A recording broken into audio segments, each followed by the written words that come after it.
Hey everyone, and welcome. Today, we're going to set sail back in time to an absolutely game-changing era of daring voyages and world-altering encounters, the great geographical discoveries.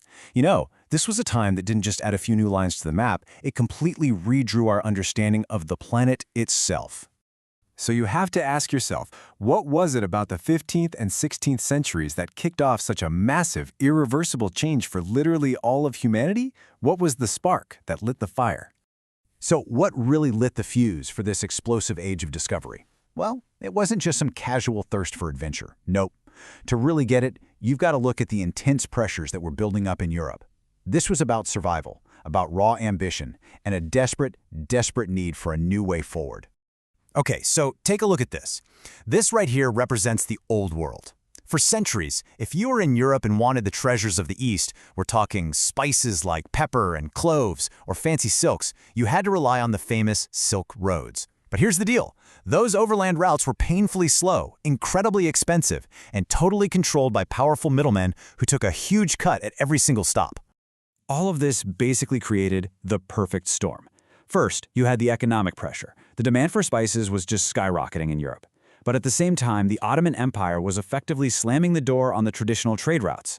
And right then, technology was catching up. You had amazing new tools like the compass and the astrolabe that made long-distance sea travel actually seem possible. Throw in a growing belief that the Earth was, round, plus a powerful religious drive to spread Christianity, and boom, you have all the ingredients for an explosion of exploration. So let's turn to the guy who's become the face of this whole era, Christopher Columbus.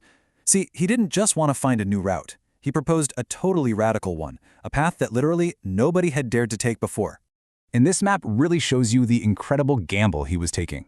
In 1492, with just 3 tiny ships, Columbus sailed west, straight into the vast unknown ocean. He was absolutely convinced that the Atlantic was a pretty small body of water and that the riches of Asia were just a few weeks away. And right here is one of the greatest ironies in all of history. His goal?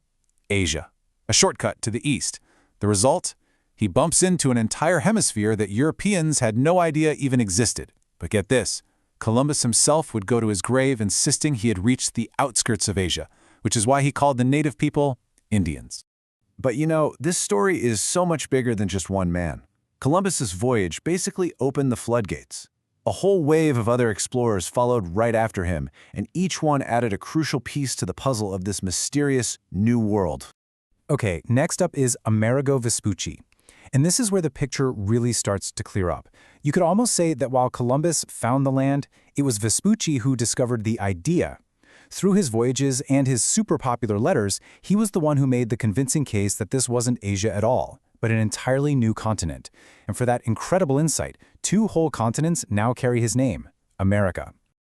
Now, while all this was happening, the Portuguese were tackling the problem from a completely different direction. Instead of sailing west, Vasko da Gama went south. He took the long, incredibly dangerous route all the way around the tip of Africa, and in 1498, he finally reached India, opening up a direct sea route to the spice trade. This was it. This was the economic jackpot that Europe had been dreaming about for centuries. And then came the ultimate proof. Ferdinand Magellan's expedition set out to finally do what Columbus had dreamed of, reach the Spice Islands by sailing west. Now, Magellan himself was actually killed in the Philippines, but one of his ships, the Victoria, kept going. It made it all the way back to Spain, completing the first ever trip around the entire globe. It was an unbelievable achievement that came at a huge human cost, but it proved beyond any shadow of a doubt that our world was round. You see, these voyages weren't just thrilling adventures. They were seismic events. They permanently and totally reshaped the entire global landscape in every single way you can think of, economically, culturally, and, as we'll see, tragically. The first massive change was a complete economic revolution. Suddenly, for the very first time in history, a truly global market was born. You had new products like potatoes and corn from the Americas totally changing how Europeans ate, while a flood of gold and silver fueled their economies. But all this new wealth had a dark side. It marked the beginning of colonialism and shifted the center of world trade from the Mediterranean to the Atlantic. And it wasn't just about money. There was a massive explosion of knowledge. The entire European worldview was completely shattered and had to be rebuilt from scratch. Think about it. all their maps were suddenly useless. Navigation became this super sophisticated science, and biology was transformed by the discovery of thousands of new plants and animals. The world, it turned out, was infinitely bigger and more complex than anyone had ever imagined. But we have to look at the other side of this coin. Because for every bustling European port that was filling up with all this newfound wealth, there was a devastating, tragic human cost on the other side of the ocean. The prosperity of one world was, in many ways, built directly on the tragedy of another.